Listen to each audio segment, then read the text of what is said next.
अस्सलामु अलैकुम वरहमतुल्लाहि वबरकातुहू। खुलफाए राशिदीन का चौथा हिस्सा खलीफा राशिद सैयदना अली उल मुर्तजा रज़ियल्लाहु अन्हु पेश खिदमत है। जी हाँ, इस्लाम के चौथे खलीफा राशिद सैयदना अली उल मुर्तजा रज़ियल्लाहु अन्हु की जिंदगी के ऊंचका वाक़यात, उन्होंने खिलाफत के 6 मुश्किल तरीन साल कैसे गुजारे, इंतहाई दिलचस्प अंदाज में। इरशाद नबवी है, ए अली, क्या तुम इस पर राजी नहीं कि तुम्हें मेरे साथ वही निस्बत हो जो हारून अलैहिस्सलाम को मूसा अलैहिस्सलाम के साथ थी। अलबत्ता मेरे बाद कोई नबी नहीं होगा। जमाते असहाब रोशन सितारे हैं। आसमान पर मौजूद सितारों की रोशनी कमोबेश है। यही मिसाल सहाबाए किराम रज़ियल्लाहु अन्हुम की है, लेकिन हैं सभी रोशन। इनमें सबसे नुमायां, सबसे रोशन और सबसे ताबनाक बहरहाल पहले 4 सहाबा रज़ियल्लाहु अन्हुम ही हैं। यही पहले 4 असहाब खुलफाए राशिदीन हैं। अशरा मुबश्शरा में भी सबसे पहले इन्हीं का नाम है। यूं तो अल्लाह ताला ने कुरान मजीद में रसूल करीम सल्लल्लाहु अलैहि वसल्लम के सारे ही सहाबा को जन्नत की बिशारत दी है।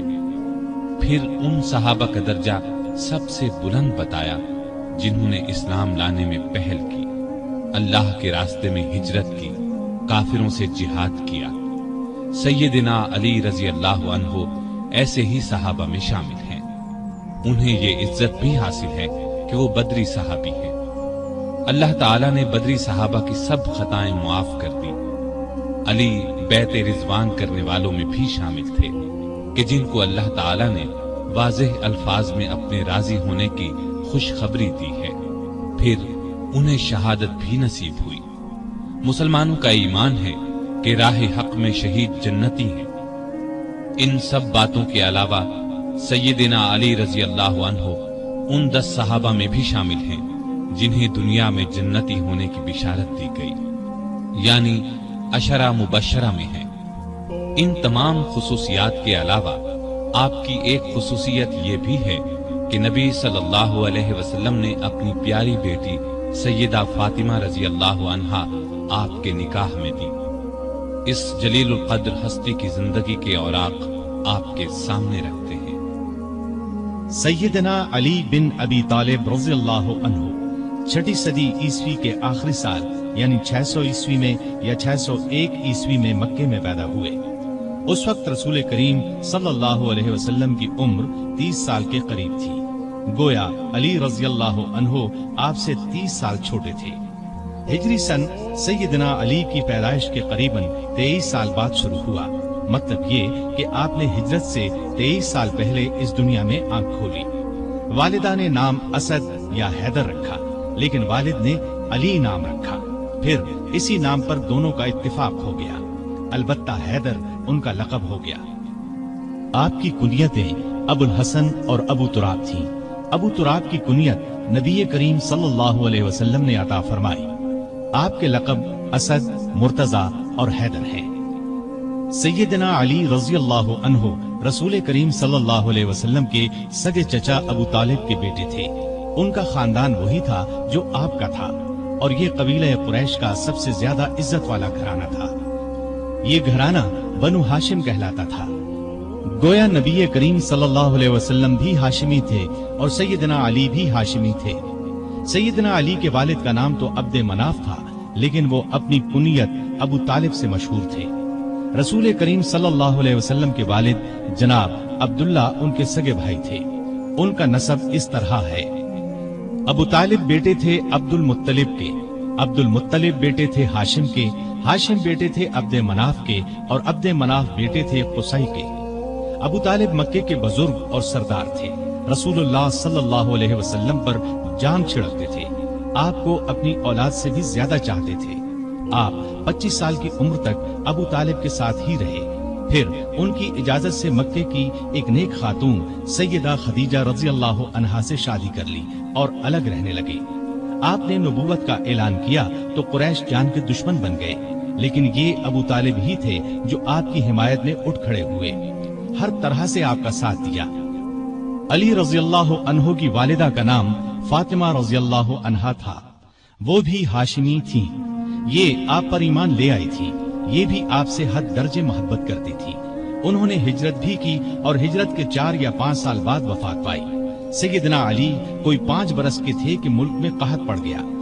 अबू तालिब पर एक बड़े कुनबे का बोझ था, इसलिए आप सल्लल्लाहु अलैहि वसल्लम ने उनसे अली को मांग लिया।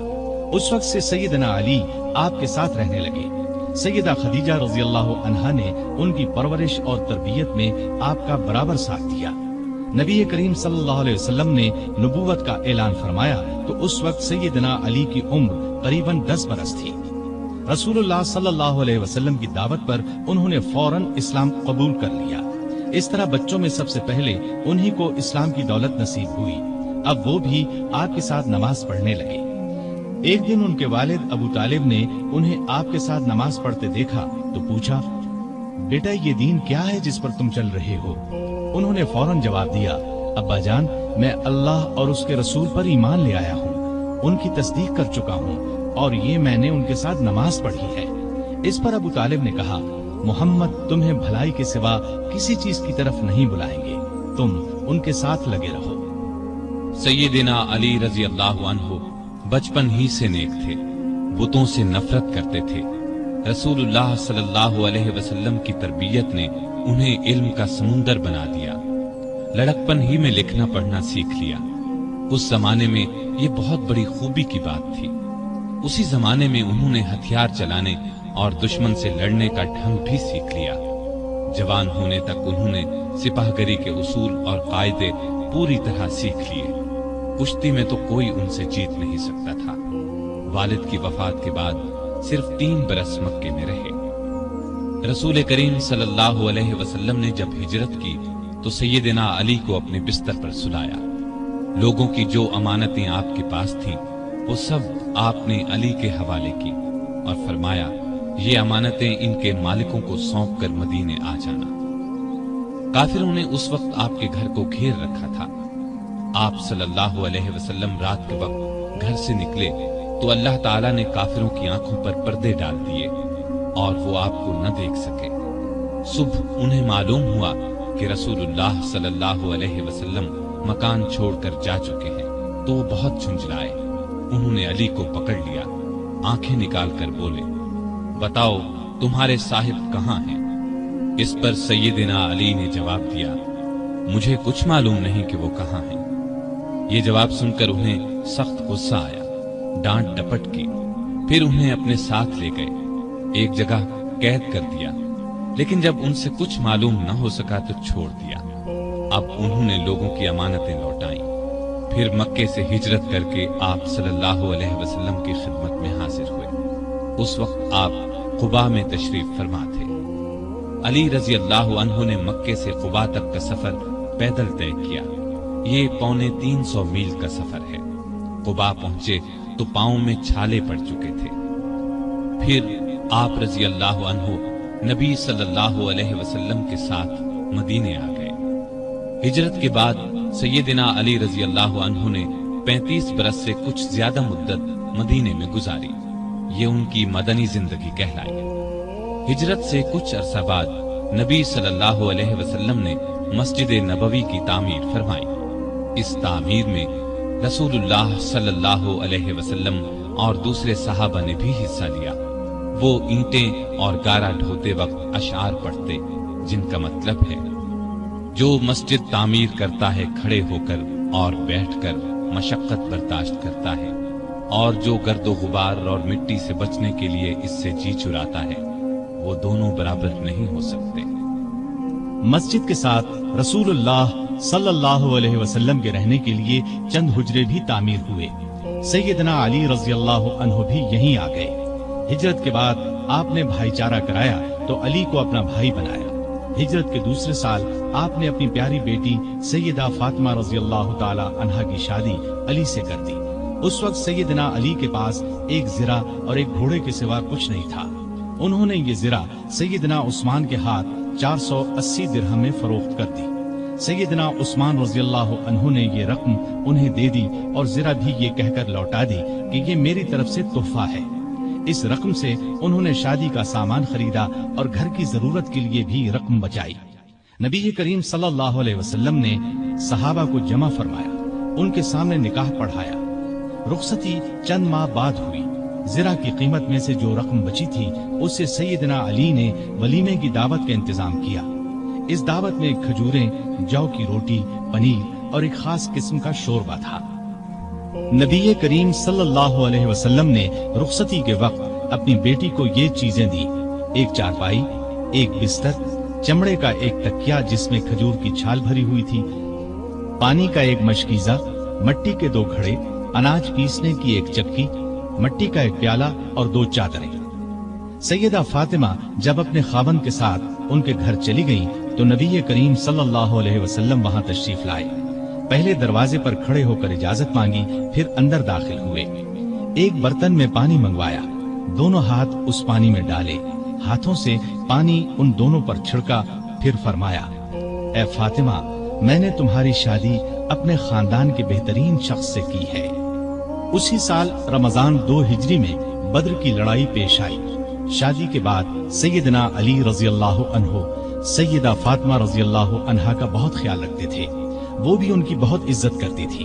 दोनों ने घर के काम आपस में बांट लिए थे। एक रोज आप सल्लल्लाहु अलैहि वसल्लम उनके घर तशरीफ लाए तो अली घर में नहीं थे। सैयदा फातिमा से पूछा तो उन्होंने फरमाया कि मेरा उनसे कुछ झगड़ा हो गया था, गुस्से में घर से बाहर चले गए हैं। आपने उनके बारे में पता कराया तो वो मस्जिद में सो रहे थे।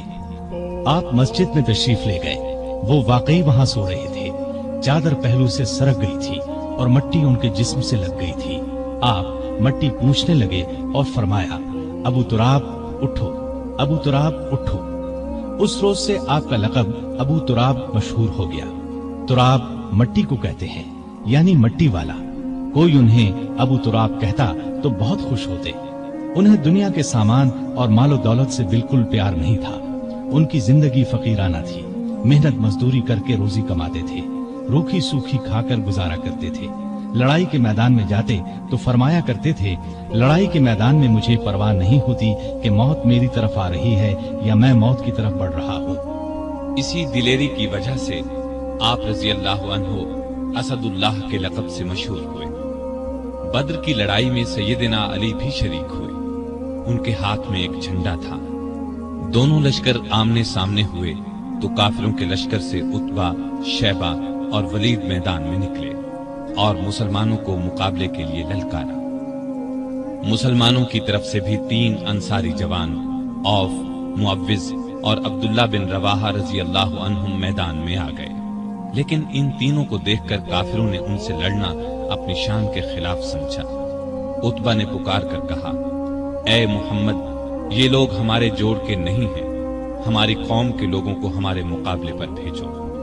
इस पर रसूलुल्लाह सल्लल्लाहु अलैहि वसल्लम ने सैयदना अली, सैयदना हमजा और सैयदना उबैदा बिन हारिस रजी अल्लाह अन्हुम को हुक्म दिया कि आगे बढ़कर उनका मुकाबला करें।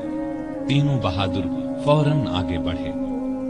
उस वक्त सैयदना अली रजी अल्लाह अन्हु ने सर पर सफेद सूफ का तुर्रा लगा रखा था। उनका सामना वलीद से हुआ। सैयदना हमजा का उतबा से और सैयदना उबैदा का शैबा से हुआ। वलीद और उतबा दोनों सैयदना अली और सैयदना हमजा के हाथों मारे गए, लेकिन उबैदा शैबा के हाथों जख्मी हुए। अली शैबा पर झपटे और एक ही वार में उसका काम तमाम कर दिया। जख्मी उबैदा को मैदान से उठा लाए। इसके बाद आम लड़ाई शुरू हुई।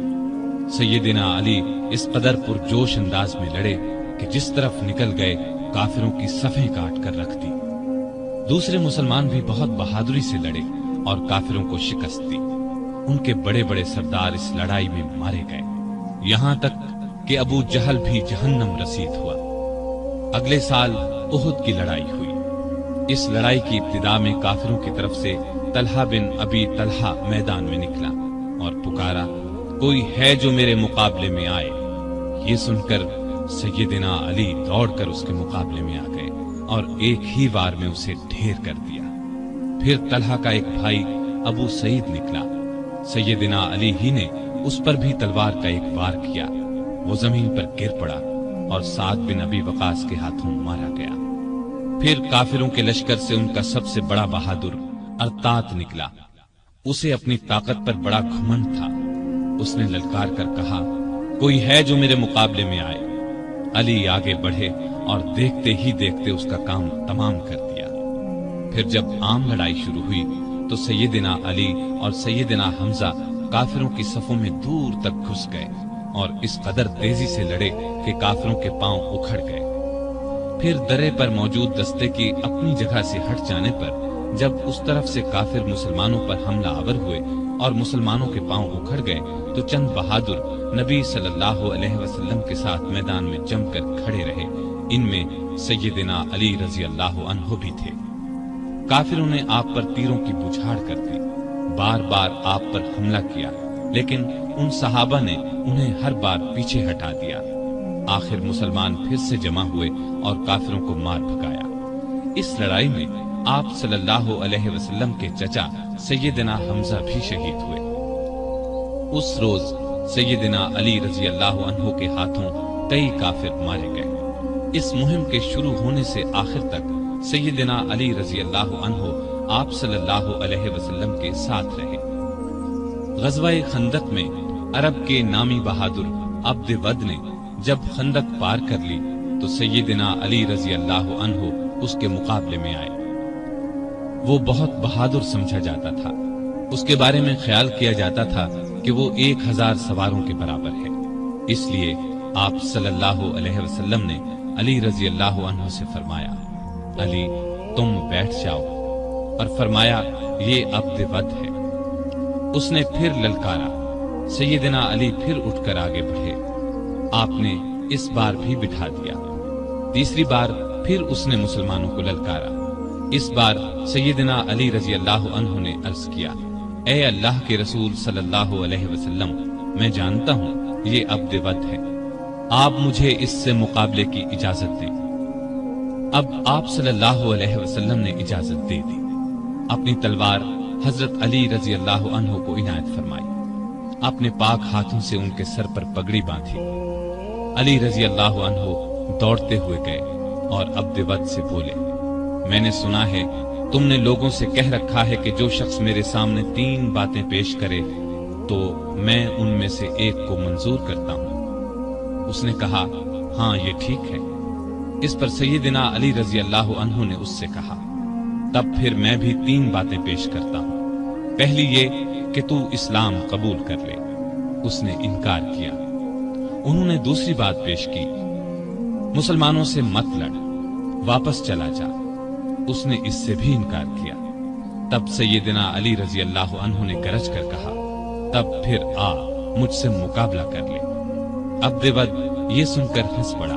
कहने लगा, मैं कभी सोच भी नहीं सकता था अरब में मुझसे कभी कोई लड़ने की जुर्रत करेगा। ये कहकर वो घोड़े से उतर आया और बोला, तुम कौन हो? सैयदना अली रजी अल्लाह अन्हु ने फरमाया, मेरा नाम अली बिन अबी तालिब है। अब्द वद ये सुनकर कहने लगा, तुम्हारे वालिद मेरे दोस्त थे, इसलिए मैं तुमसे लड़ना नहीं चाहता। ये सुनकर सैयदना अली रजी अल्लाह अन्हु ने फरमाया, लेकिन ए अल्लाह के दुश्मन, मैं तुमसे लड़ना चाहता हूं। अब अब्द वद बिफर गया और आगे बढ़कर अली पर तलवार का वार किया। अली रजी अल्लाह अन्हु ने ढाल आगे कर दी। वार इस कदर जबरदस्त था कि तलवार ढाल को काट कर उनकी पेशानी पर जा लगी। वो जख्मी हो गए। जख्म खाकर वो शेर की तरह झपटे और अब्द वद पर ऐसा वार किया कि तलवार उसके कंधे को काटती सीने तक आ गई। वो वहीं ढेर हो गया। उसके गिरते ही सैयदना अली रजी अल्लाह अन्हु ने जोर से नारे तकबीर बुलंद किया। अब अब्द वद के कुछ साथी आगे बढ़े, लेकिन वो भी अल्लाह के शेर के आगे न ठहर सके, भाग निकले। उनमें से एक नौफल बिन अब्दुल्लाह खंदक में गिरा। अली रजी अल्लाह अन्हु ने उसे खंदक में उतरकर तलवार से कत्ल किया। रसूलुल्लाह सल्लल्लाहु अलैहि वसल्लम ने बनु कुरैजा की तरफ कूच का इरादा किया तो सैयदना अली रजी अल्लाह अन्हु को फौज का झंडा देकर आगे रवाना फरमाया। फिर आप 3000 मुजाहिदीन के साथ रवाना हुए। लड़ाई से पहले ही बनु कुरैजा हिम्मत हार गए और हथियार डाल दिए। मदीने से 60 किलोमीटर दूर फदक नामी यहूदियों की बस्ती थी। ये यहूदी खैबर के यहूदियों को मुसलमानों के मुकाबले पर उकसा रहे थे। आप सल्लल्लाहु अलैहि वसल्लम ने सैयदना अली को 200 सवार देकर उनकी तरफ रवाना फरमाया। मुसलमानों ने उन लोगों को शिकस्त दी, वो भाग निकले। मुसलमानों के हाथ 500 ऊंट और 2000 बकरियां लगी। वो उनको हाँक कर मदीने ले आए। बैअत रिजवान में भी सैयदना अली साथ थे। सुलहनामा लिखने का काम उनके सपुर्द हुआ। उन्होंने शुरू में बिस्मिल्लाहिर्रहमानिर्रहीम लिखा तो कुरैश के नुमाइंदे ने इस पर एतराज किया और कहा, हम रहमान को नहीं मानते, लिहाजा ये लिखा जाए बिस्मिकल्लाहुम्मा। रसूल करीम सल्लल्लाहु अलैहि वसल्लम की हिदायत पर सैयदना अली ने यही लिख दिया। अब आपने उनसे फरमाया, लिखो, ये वो शर्तें हैं जो मोहम्मद रसूलुल्लाह सल्लल्लाहु अलैहि वसल्लम ने कुरैश से तय की हैं। सैयदना अली ने अल्फाज लिखे तो कुरैशी नुमाइंदे सुहैल बिन अम्र ने कहा, जब हम आपको अल्लाह का रसूल नहीं मानते तो फिर सुलहनामे में ये क्यों लिखा जाए, लिहाजा आप मोहम्मद बिन अब्दुल्ला लिखवाइए। इस पर आपने फरमाया, बेशक मैं अल्लाह का रसूल हूँ, लेकिन ए अली यहाँ लिख दो मोहम्मद बिन अब्दुल्ला। ये सुनकर सैयदना अली ने अर्ज किया, ए अल्लाह के रसूल सल्लल्लाहु अलैहि वसल्लम, मुझ में तो ये हिम्मत नहीं है कि मैं अपने हाथ से रसूलुल्लाह का लफ्ज मिटा दूं।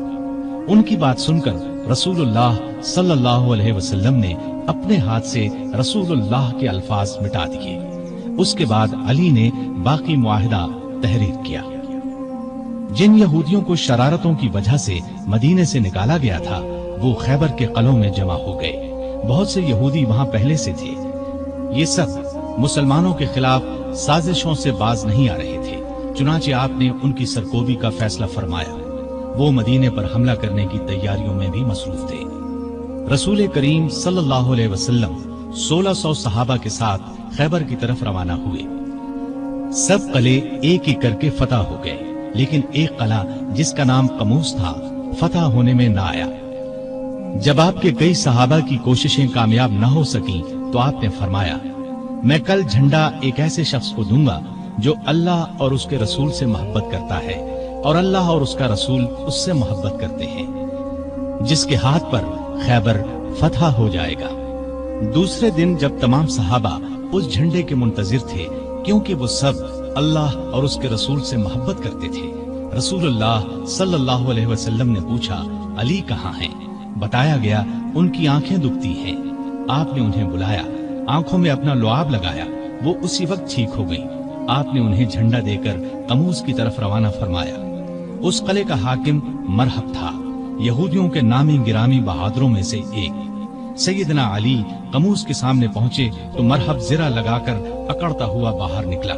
सैयदना अली को मुकाबिल देखा और बोला, क्या मुसलमानों की फौज में तुमसे बेहतर कोई आदमी नहीं?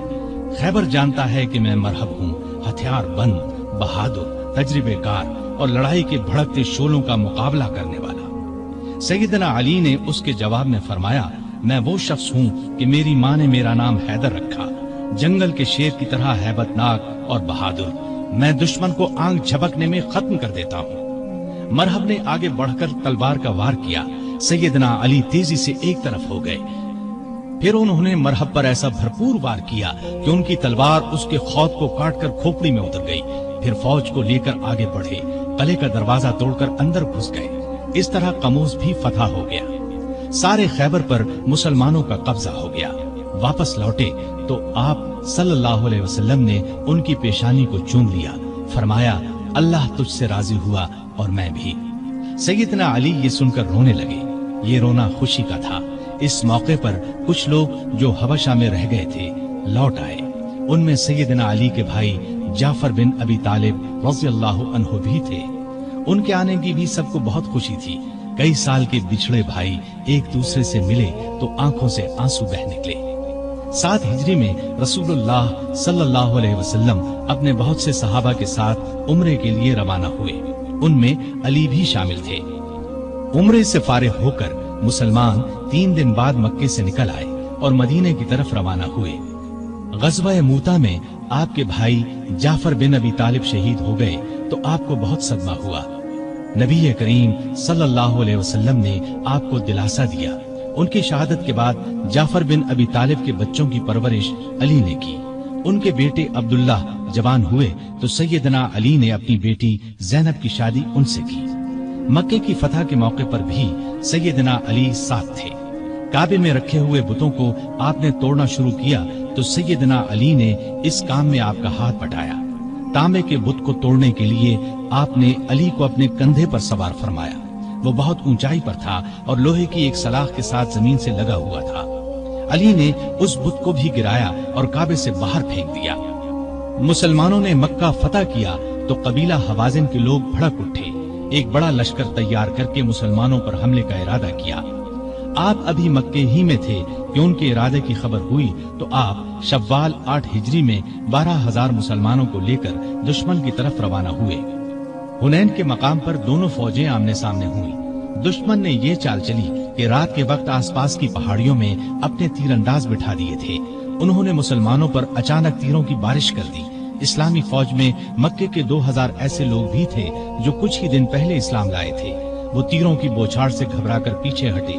اس طرح ساری فوج بے ترتیب ہو گئی۔ صرف آپ صلی اللہ علیہ وسلم چند بہادروں کے ساتھ میدان میں رہ گئے تھے۔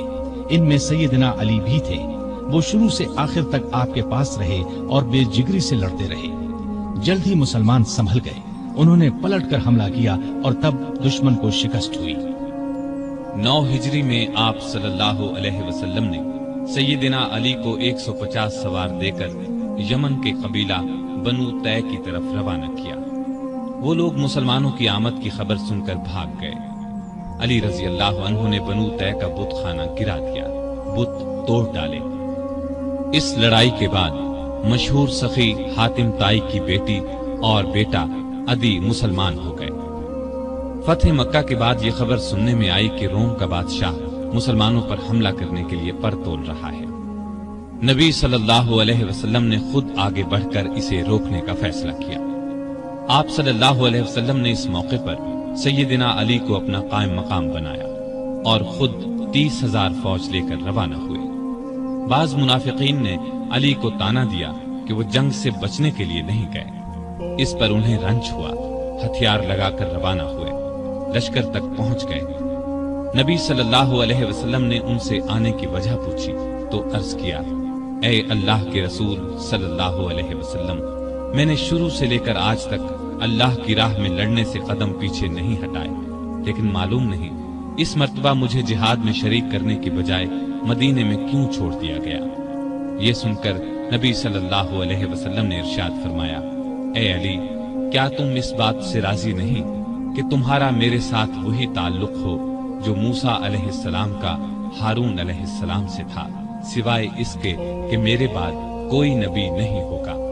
مطلب یہ تھا کہ جس طرح موسیٰ علیہ السلام کوہ طور پر جاتے وقت ہارون علیہ السلام کو اپنا قائم مقام بنا گئے تھے، اسی طرح میں نے تمہیں اپنا قائم مقام بنایا تھا۔ لیکن ہارون علیہ السلام نبی بھی تھے، جبکہ تم نبی نہیں ہو سکتے، اس لیے کہ میرے بعد کوئی نبی نہیں آئے گا۔ آپ کا یہ ارشاد سن کر سیدنا علی خوش ہو گئے اور مدینے واپس ہو کر آپ صلی اللہ علیہ وسلم کی قائم مقامی کا فریضہ انجام دیتے رہے، یہاں تک کہ آپ تبوک سے واپس تشریف لے آئے۔ مکہ کی فتح کے بعد نبی صلی اللہ علیہ وسلم نے سیدنا خالد بن ولید کو حکم دیا کہ وہ یمن جا کر قبیلہ ہمدان کو اسلام کی دعوت دیں۔ وہ گئے، بہت کوشش کی، لیکن انہوں نے اسلام قبول نہ کیا۔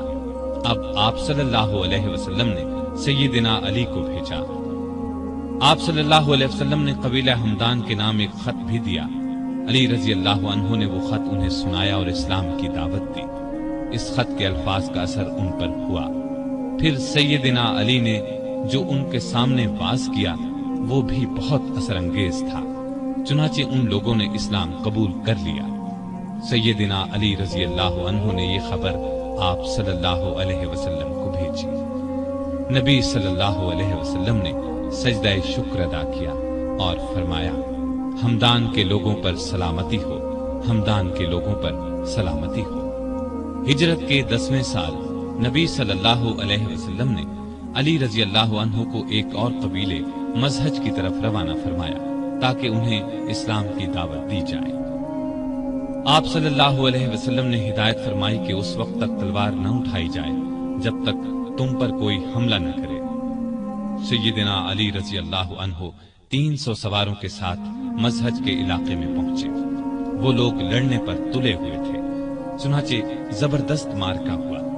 آخر وہ لوگ بھاگ نکلے۔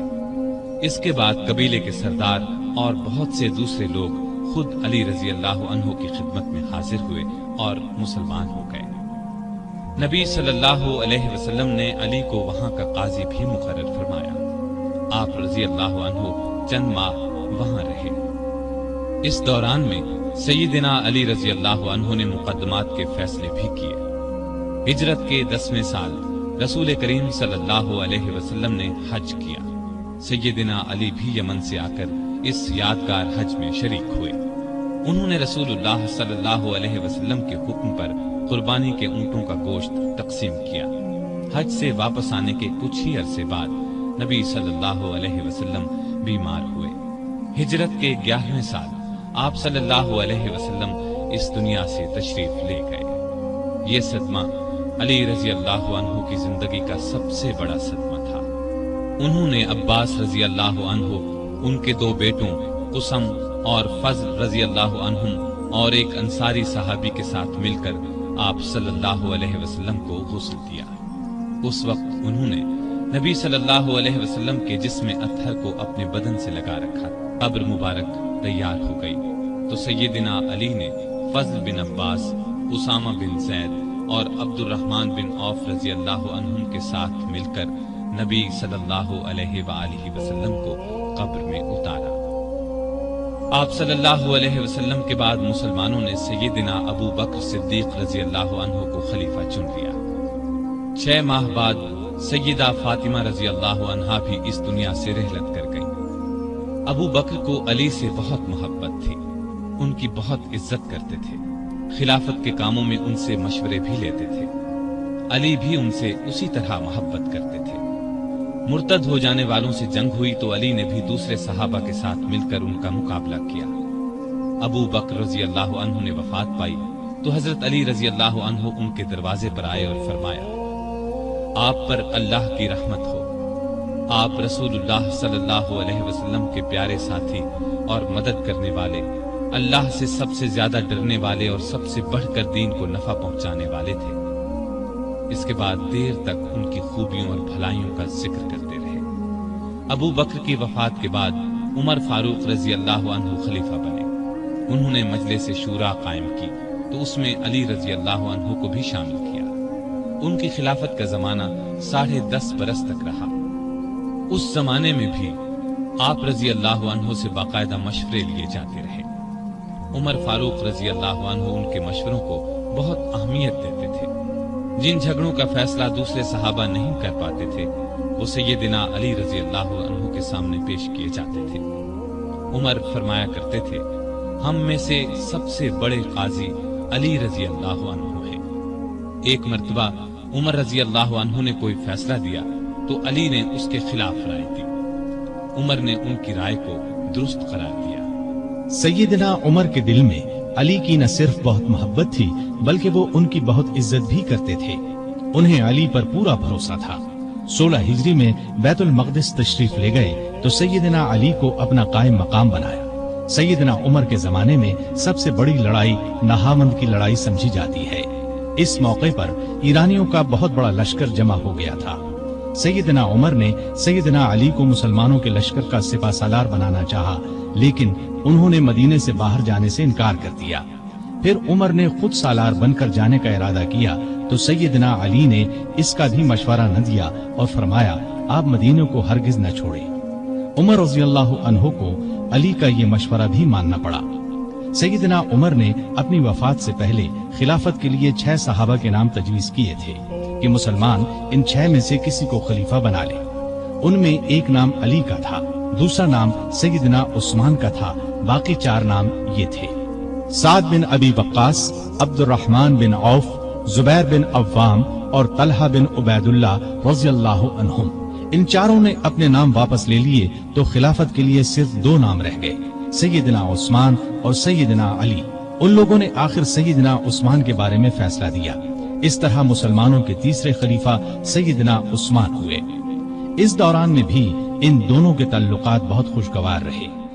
सैयदना उस्मान को कोई शरई सजा देने का मसला पेश आता तो सैयदना अली के जरिए फैसला कराते। हर साल हज के लिए जाते वक्त सैयदना अली को भी साथ ले जाते। अली ने हमेशा उन्हें अच्छे मशवरे दिए। जिस जमाने में सैयदना उस्मान के खिलाफ साजिश शुरू हुई तो अली ने साजिश की आग को बुझाने के लिए उस्मान को बहुत मशवरे दिए। मिस्र के बागी मदीने पर चढ़ाए तो सैयदना अली ने उन्हें समझा बुझाकर वापस रवाना किया। वो लोग तो सैयदना उस्मान के खून के प्यासे थे। रात की तारीकी में फिर लौट आए। कूफे और बसरे के बागियों ने भी उनका साथ दिया। उन्होंने सैयदना उस्मान के घर को घेर लिया। उस वक्त भी सैयदना अली ने उन्हें समझाने की बहुत कोशिश की। वो न माने तो अपने बेटों सैयदना हसन और सैयदना हुसैन रज़ियल्लाहु अन्हुमा को सैयदना उस्मान की हिफाजत के लिए उनके दरवाजे पर मामूर फरमाया। एक मर्तबा बड़ी मुश्किल से सैयदना उस्मान तक पानी पहुंचाया। इस झड़प में हसन जख्मी हुए। फिर कुछ बागी दीवार फांदकर अंदर दाखिल हुए और सैयदना उस्मान को शहीद कर दिया। उनकी शहादत के बाद मदीने की हालत अजीब थी। शहर पर उन बागियों का कब्जा था। हर तरफ अफरा तफरी का आलम था। लाखों मुरब्बा मील पर फैली हुई इस्लामी सल्तनत का कोई सरबराह नहीं था। उन सब का ख्याल था कि इस नाजुक वक्त में अली रज़ियल्लाहु अन्हु ही खिलाफत के लायक है। आखिर सैयदना अली से दरखास्त की गई कि वो खिलाफत की जिम्मेदारी संभाले, लेकिन उन्होंने साफ इनकार कर दिया। उनके इनकार से हालात और भी नाजुक हो गए, इसलिए कि खिलाफत की जगह ज्यादा दिन तक खाली नहीं छोड़ी जा सकती थी। अब मुहाजिरीन, अंसार और मदीने में मौजूद तमाम लोगों ने सैयदना अली से सख्त इसरार किया कि वो खलीफा बनना मंजूर कर लें। ये दरखास्त करने वालों में बागी भी शामिल थे। आखिर सैयदना अली को उन सब की बात मानना पड़ी और खिलाफत का बोझ उठाने के लिए तैयार हो गए। चुनांचे सैयदना उस्मान की शहादत के 3 दिन या 6 दिन बाद मदीने में मौजूद तमाम लोगों ने मस्जिद नबवी में सैयदना अली के हाथ पर बैत कर ली। इस तरह वो मुसलमानों के चौथे खलीफा राशिद बने। वो पौने 5 साल तक खलीफा रहे। इस सारी मुद्दत वो सख्त मुश्किलात में घिरे रहे। कोई और होता तो शायद हिम्मत हार जाता, लेकिन वो अल्लाह के भरोसे पर तमाम मुश्किलात और मुसीबतों का आखिरी दम तक बड़े हौसले और पामर्दी के साथ मुकाबला करते रहे। खलीफा बनते ही सबसे पहली मुश्किल ये पेश आई कि उस्मान के कातिलों को किस तरह पकड़ा जाए। सैयदना उस्मान की शहादत कोई मामूली वाकया नहीं थी। जो ही सैयदना उस्मान की शहादत की खबर चारों तरफ फैली, लाखों मुसलमान गम और गुस्से से तड़प उठे। हर तरफ से बस यही आवाज बुलंद होने लगी, उस्मान के खून का बदला लिया जाए, उनके कातिलों को पकड़कर सख्त सजा दी जाए। सैयदना अली रज़ियल्लाहु अन्हु भी कातिलों को पकड़ना चाहते थे, लेकिन मुश्किल ये थी कि जो लोग सैयदना उस्मान रज़ियल्लाहु अन्हु के मकान को घेरने में शरीक थे, उनकी तादाद हजारों में थी। उनमें से कातिलों को तलाश करना आसान काम न था। किसी खास शख्स के खिलाफ मौके का कोई गवाह मौजूद न था। सैयदना उस्मान रज़ियल्लाहु अन्हु की शहादत के वक्त सिर्फ उनकी ज़ौजा मोहतरमा नाइला रज़ियल्लाहु अन्हा उनके पास मौजूद थी। शौहर को बचाने की कोशिश में उनके हाथ की 3 उंगलियां कट गई थीं। उनसे पूछा गया तो उन्होंने सिर्फ इतना बताया कि 3 आदमी अंदर आए थे। उनमें से एक मुहम्मद बिन अबी बकर थे। ये अबू बकर के छोटे बेटे थे। वालिद की वफात के बाद उनकी परवरिश सैयदना अली ने की थी। उनके अलावा 2 आदमियों के बारे में नाइला रज़ियल्लाहु अन्हा ने बताया कि वो उन्हें नहीं पहचानती।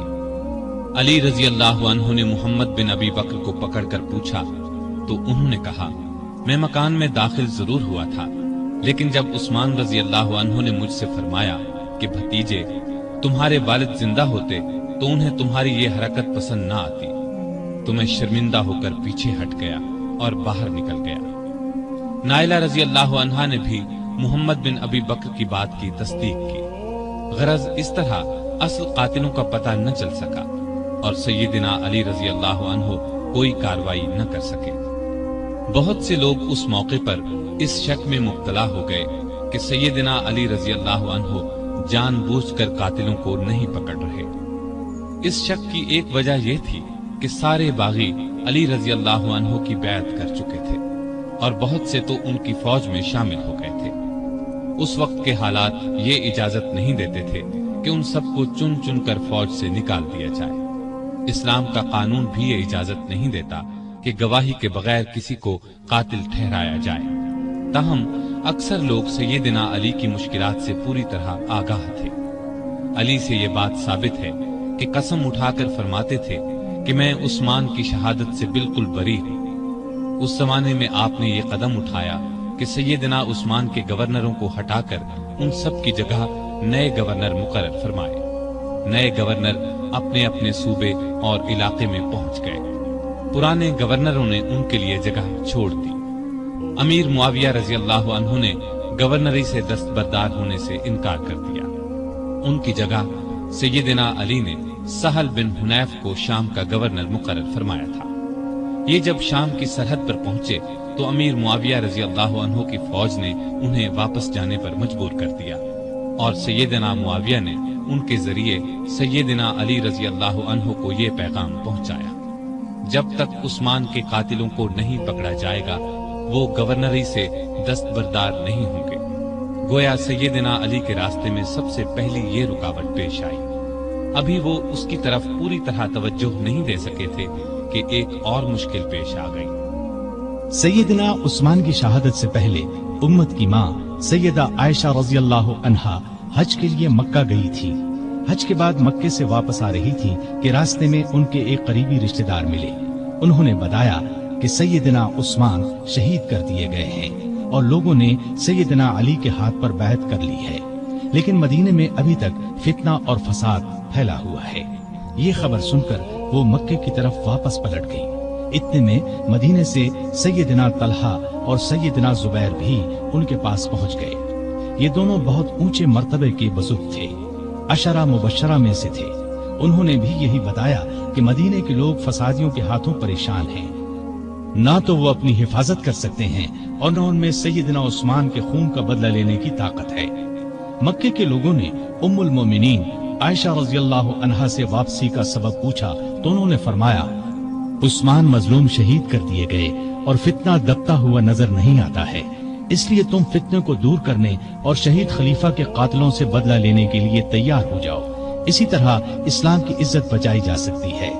اس پر ہزارہا مسلمان سیدہ عائشہ، زبیر اور طلحہ کے ساتھ ہو لیے۔ اس لشکر نے بصرہ پہنچ کر اس پر قبضہ کر لیا۔ جب سیدنا علی کو خبر ملی تو وہ بھی اپنا لشکر لے کر بصرہ کے قریب پہنچ گئے اور صلح کی کوشش شروع کر دی۔ دوسری طرف سیدہ عائشہ نے اپنے آنے کی وجہ بیان فرمائی، علی نے اپنی مجبوری اور مشکلات بیان فرمائی۔ دونوں نے ایک دوسرے کی بات کو اچھی طرح سمجھ لیا اور قریب تھا کہ صلح ہو جاتی، لیکن بدقسمتی سے دونوں طرف کی فوجوں میں کچھ بدنیت منافق لوگ شامل تھے۔ انہیں اپنا فائدہ اس میں نظر آ رہا تھا کہ صلح نہ ہو، لہٰذا انہوں نے رات ہی کو جنگ چھیڑ دی۔ علی یہ سمجھے کہ عائشہ نے جنگ شروع کر دی، عائشہ یہ سمجھی کہ علی نے جنگ شروع کر دی ہے۔ اس طرح دونوں فوجوں میں جنگ شروع ہو گئی۔ دونوں فوجوں میں سخت لڑائی ہوئی۔ اس میں آخرکار سیدنا علی کو فتح ہوئی۔ فتح کے بعد علی نے ان کے بھائی محمد بن ابی بکر کو ان کا حال معلوم کرنے کے لیے بھیجا اور عام اعلان کرا دیا کہ بھاگنے والوں کا پیچھا نہ کیا جائے، لوٹ مار نہ کی جائے، زخمیوں پر گھوڑے نہ دوڑائے جائیں، جو ہتھیار پھینک دیں انہیں کوئی تکلیف نہ پہنچائی جائے۔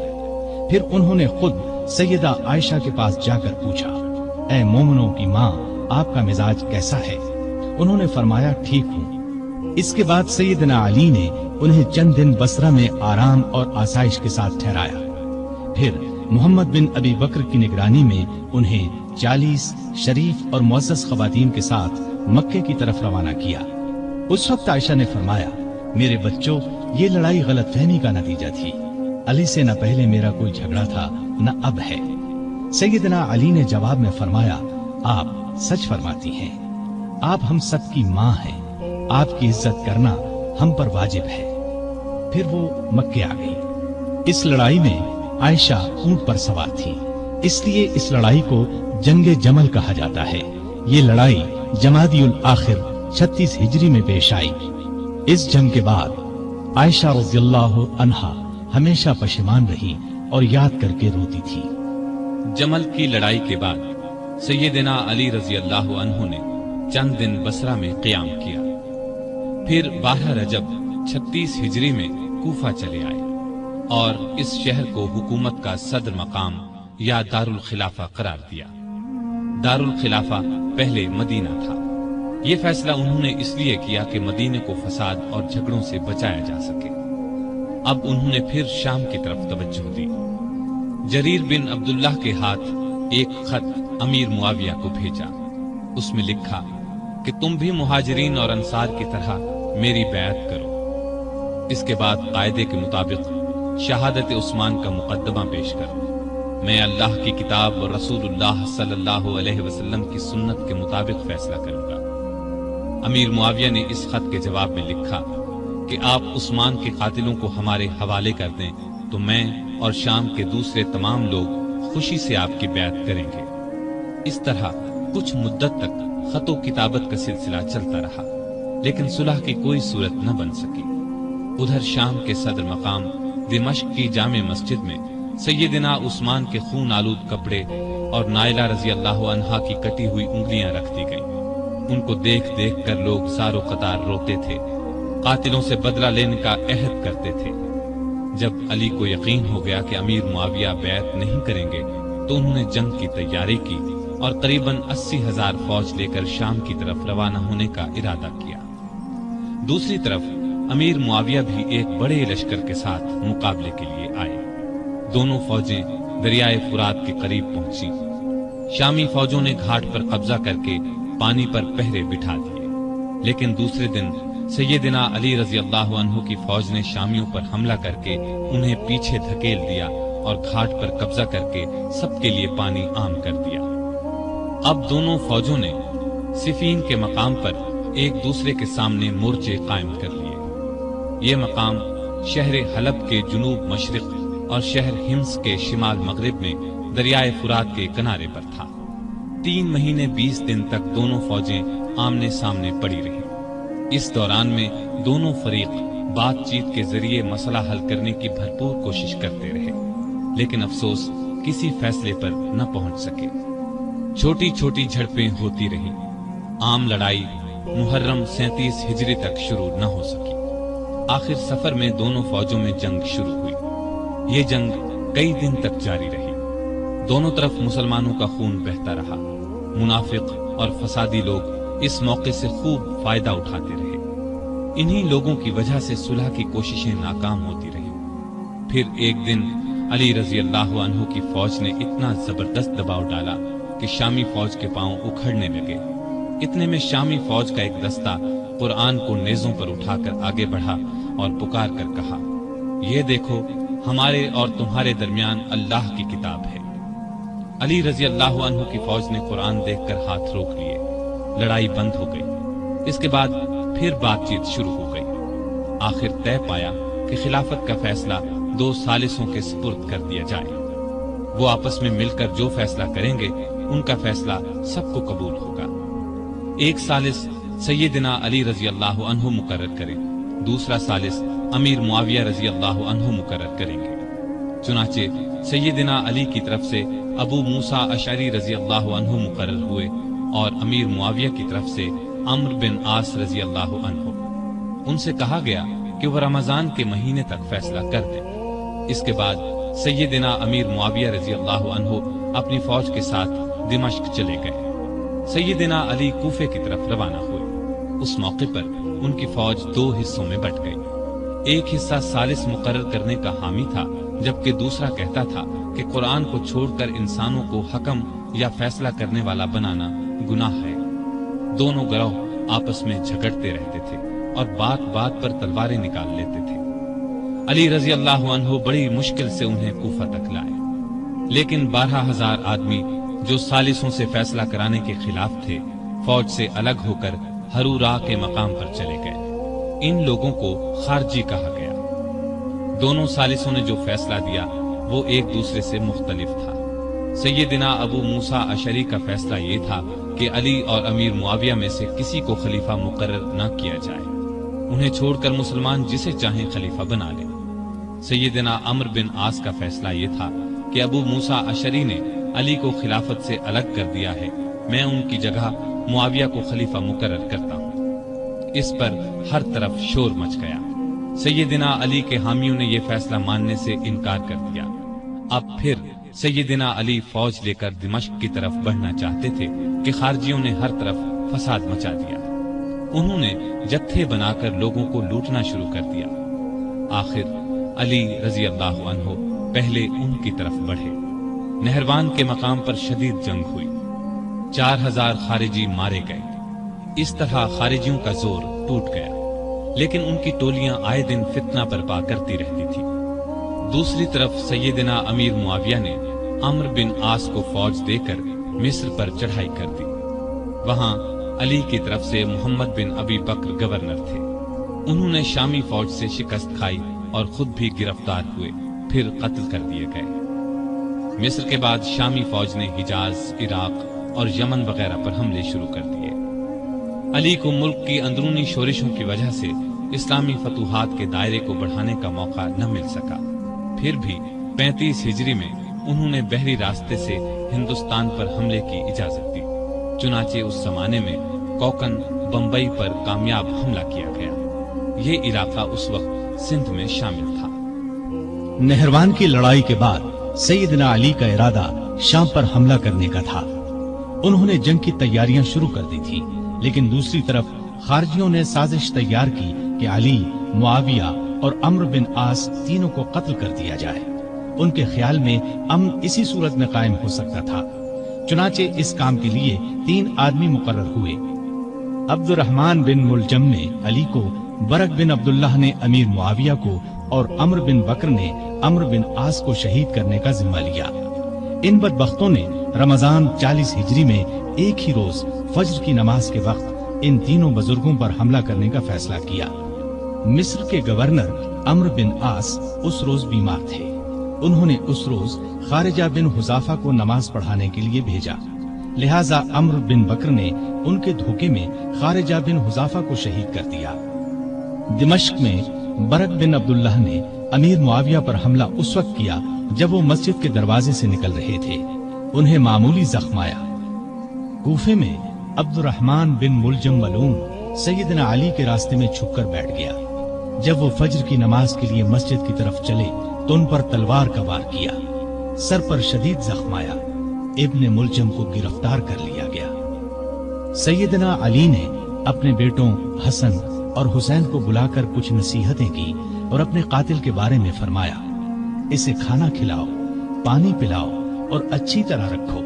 اگر میں اس زخم سے مر جاؤں تو اسے قتل کرنا، شریعت کا یہی حکم ہے۔ اس کے ناک اور کان وغیرہ نہ کاٹنا۔ اگر میں بچ گیا تو میری مرضی، چاہے اس سے بدلہ لوں یا معاف کر دوں۔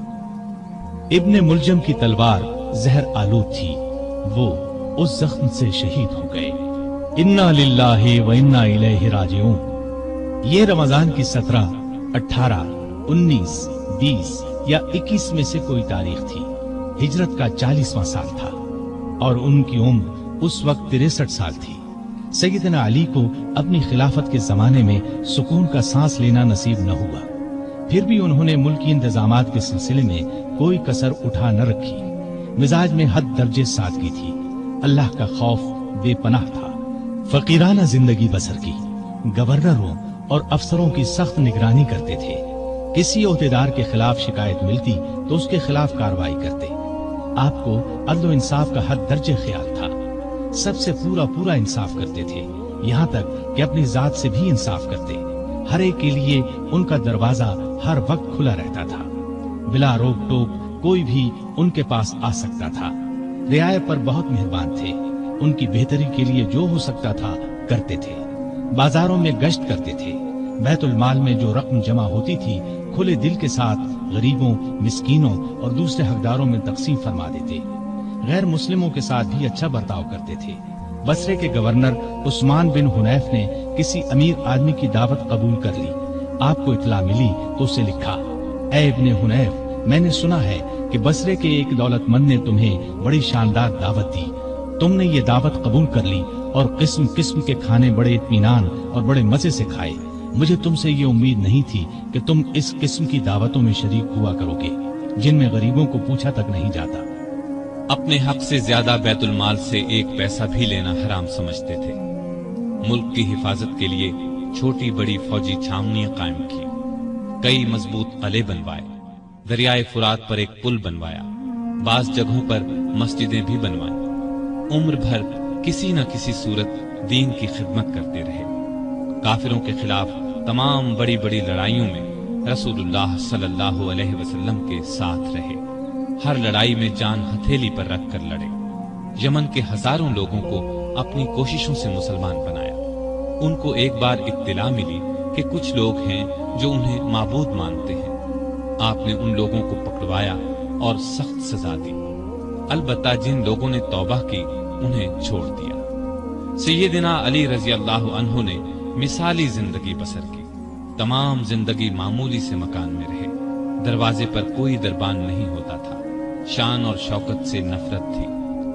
कपड़ों में पैबंद लगे होते, पैबंद खुद ही लगा लेते। दुकानदारों को चेक करते थे। अपना वजीफा और दूसरी आमदनी खैरात कर देते थे। एक दिन अपने खादिम कंबर को बाजार ले गए। अपने लिए मोटा झूठा कपड़ा खरीदा, उसके लिए कीमत दी। उसने कहा, मेरे लिए ऐसे कपड़े की क्या जरूरत थी? आपने फरमाया, भाई तुम जवान हो, तुम्हारे लिए अच्छा कपड़ा होना चाहिए। मेरा क्या है, बूढ़ा हूं, बाजार से सौदा खुद लाते। जरीर नामी शख्स ने आपके दस्तरखान पर सादा खाना देखकर कहा, आपको परिंदों का गोश्त पसंद नहीं? आपने फरमाया, खलीफा को मुसलमानों के माल में सिर्फ 2 प्यालों का हक है, एक खुद खाए या अपने बच्चों को खिलाए, दूसरा अल्लाह की मखलूक के सामने पेश कर दे। ईद से चंद रोज पहले किसी ने आपके कपड़ों में पैबंद देखकर कहा, अमीरुल मोमिनीन, आप 2 दिरहम में एक नया जोड़ा क्यों नहीं खरीद लेते? आपने फरमाया, मुझे शर्म आती है कि मैं नए कपड़े पहनूं और कूफे में हजारों आदमियों ने पुराने कपड़े पहन रखे हों। कहीं से माल आता तो तमाम का तमाम तकसीम कर देते। उसमें से अपने लिए कोई खास चीज लेते, न रिश्तेदारों को उनके हिस्से से ज्यादा देते। एक मर्तबा आपकी जिराह गुम हो गई। चंद दिन बाद वो जिराह एक यहूदी के पास नजर आई। आपने उससे कहा, ये जिराह मेरी है, तुम्हारे पास कहां से आ गई? उसने कहा, नहीं, जिराह मेरी है। सैयदना अली रजी अल्लाह अन्हु अमीरुल मोमिनीन थे। चाहते तो उससे जबरदस्ती ले सकते थे, लेकिन उन्होंने ऐसा नहीं किया। मामला कूफे के काजी शुरह की अदालत में ले गए। काजी साहब ने आपका दावा सुना, यहूदी का जवाब सुना, फिर अली से कहा, अपने गवाह लाइए। उन्होंने फरमाया, मेरा बेटा हसन और गुलाम कंबर इस बात के गवाह हैं कि जिराह मेरी है, उनकी गवाही ले ले। काजी साहब ने कहा, बेटे की बाप के हक में और गुलाम की आका के हक में गवाही कबूल नहीं की जा सकती। इस पर सैयदना अली ने फरमाया, अजीब बात है, आप हसन की गवाही कबूल नहीं करते। क्या आपको मालूम नहीं है कि रसूलुल्लाह सल्लल्लाहु अलैहि वसल्लम ने हसन और हुसैन को जन्नत के जवानों के सरदार फरमाया है? काजी साहब ने कहा, मुझे ये बात मालूम है, लेकिन मैं हसन की गवाही नहीं लूंगा। अगर किसी के रुतबे को देखकर फैसला देना होता तो आपका ये फरमाना ही काफी था कि जिराह मेरी है। ये सुनकर अली ने खुश होकर फरमाया, मुझे आपका फैसला मंजूर है, ये जिराह यहूदी के पास ही रहेगी। उनकी बात सुनकर यहूदी पुकार उठा। काजी साहब ने जो फैसला दिया और अली ने जिस तरह इस फैसले को माना, उससे मुझे यकीन हो गया कि आपका दीन सच्चा है। ये जिराह वाकई अली रजी अल्लाह अन्हु की है। इसके साथ ही वो कलमा पढ़कर मुसलमान हो गया। आप दरमियाने कद के दोहरे बदन के थे। चेहरा बहुत खूबसूरत और बारो रौनक वाला था। खैबर की लड़ाई के मौके पर रसूलुल्लाह सल्लल्लाहु अलैहि वसल्लम ने आपको दुआ दी थी, ऐ अल्लाह, अली से गर्मी सर्दी का असर दूर कर दे। इस दुआ का ये असर था कि आप हर मौसम में हर तरह का कपड़ा पहन लेते थे। जरूरत के वक्त आप मेहनत मजदूरी कर लेते थे। आप इल्म का समुंदर थे। आपकी इल्मी बातें बहुत मशहूर और हैरत अंगेज हैं। एक औरत सैयदना अली रजी अल्लाह अन्हु की खिदमत में हाजिर हुई। उसने शिकायत की कि मेरा भाई 600 दीनार छोड़कर फौत हुआ है। जब ये रकम वारिसों में तकसीम की गई तो मुझे सिर्फ 1 दीनार दिया गया कि तुम्हारे हिस्से में 1 ही दीनार आता है। आप रजी अल्लाह अन्हु ने उसकी शिकायत पर गौर किया, फिर बोले, शायद तुम्हारे भाई ने 1 बीवी, 2 लड़कियां, 1 माँ, 1 बहन और 12 बेटे छोड़े हैं। عورت نے حیران ہو کر کہا، آپ کا اندازہ بالکل درست ہے۔ اس پر سیدنا علی رضی اللہ عنہ نے فرمایا، تب تمہارے حصے میں ایک ہی دینار آتا ہے۔ سیدنا علی دن رات کا زیادہ حصہ اللہ کی عبادت میں گزارتے تھے۔ نماز پڑھتے تو اللہ کی ذات کے سوا کسی چیز کا ہوش نہ رہتا۔ صدیق اکبر، فاروق اعظم اور عثمان ذو النورین رضی اللہ عنہم اپنے دور خلافت میں سیدنا علی سے خاص معاملات میں مشورہ کرتے تھے۔ شجاعت سیدنا علی کا خاص وصف تھا۔ اتنے بہادر اور نڈر تھے کہ طاقتور سے طاقتور دشمن کی پرواہ نہیں کرتے تھے۔ تبوک کے علاوہ قریب قریب ہر لڑائی میں وہ شریک رہے۔ انہیں اللہ کا شیر لقب ملا۔ نہتے پر وار نہیں کرتے تھے۔ ایک لڑائی میں اپنے دشمن کو گرا لیا، اسے قتل کرنے لگے تو اس نے ان کے منہ پر تھوک دیا، وہ فوراً اس کے سینے سے اتر آئے، اس کی جان بخش دی۔ کسی نے پوچھا، آپ نے اسے کیوں چھوڑ دیا؟ فرمایا، میں تو اس سے اللہ کے لیے لڑ رہا تھا، اس نے جو حرکت کی تو اس پر مجھے غصہ آ گیا، اب میں اسے قتل کرتا تو گویا اس قتل میں میرا غصہ بھی شامل ہوتا، اس کا مطلب یہ ہوتا کہ میں نے اسے اپنی ذات کے لیے قتل کیا ہے۔ سیدنا علی کی بہادری کے واقعات ہمیشہ تابندہ رہیں گے۔ ان کو رسول اللہ صلی اللہ علیہ وسلم سے بہت محبت تھی۔ رسول اللہ کو بھی سیدنا علی اور آپ کی اولاد سے بہت محبت تھی۔ سیدنا حسن اور حسین کو رسول کریم صلی اللہ علیہ وسلم اپنے کندھوں پر اٹھاتے اور فرمایا کرتے تھے، اے اللہ، میں ان دونوں سے محبت کرتا ہوں، جو ان سے محبت کرے تو بھی اس سے محبت کر، اور جو ان سے بغض رکھے تو بھی انہیں مبغوض رکھ۔ سیدہ فاطمہ سے سیدنا علی کے ہاں 3 بیٹے اور 2 بیٹیاں ہوئیں۔ ان کے نام یہ ہیں حسن، حسین، محسن، زینب اور ام کلثوم۔ محسن بچپن میں فوت ہوئے۔ سیدہ فاطمہ کی زندگی میں سیدنا علی نے دوسری شادی نہیں کی۔ ان کی وفات کے بعد کئی شادیاں کی، جن سے 11 لڑکے اور 15 لڑکیاں ہوئیں۔ اس طرح ان کے کل 14 لڑکے اور 17 لڑکیاں ہوئیں۔ آپ کے چند حکیمانہ اقوال یہ ہے، غریب وہ ہے جس کا کوئی دوست نہ ہو، گناہوں پر شرمندہ ہونا ان کو مٹا دیتا ہے، اور نیکیوں پر مغرور ہونا ان کو برباد کر دیتا ہے۔ علم مال سے بہتر ہے، اس لیے کہ علم تمہاری حفاظت کرتا ہے، جبکہ مال کی حفاظت تمہیں کرنا پڑتی ہے۔ جو چیز نہ آتی ہو اس کے سیکھنے میں شرم نہ کرو۔ کسی سوال کا جواب نہ آتا ہو تو یہ کہنے میں نہ شرماؤ کہ میں نہیں جانتا۔ سخاوت وہ ہے جو مانگنے سے پہلے ہو۔ معاف کر دینا بہت اچھا انتقام ہے۔ مصیبت میں گھبرانا سب سے بڑی مصیبت ہے۔ لالچ سے کچھ روزی بڑھ نہیں جاتی، لیکن انسان کی قدر گھٹ جاتی ہے۔ بات کہنے والے کو نہ دیکھو، بلکہ بات کو دیکھو۔ نیکی کی کوئی قدر کرے نہ کرے، تم نیکی کیے جاؤ۔ سخت ترین گناہ وہ ہے جو کرنے والے کے نزدیک معمولی ہو۔ مصیبتوں کا مقابلہ صبر سے کرو اور نعمتوں کی حفاظت شکر سے کرو۔ اللہ تعالیٰ ان پر اپنی رحمتیں نازل فرمائے۔ آمین۔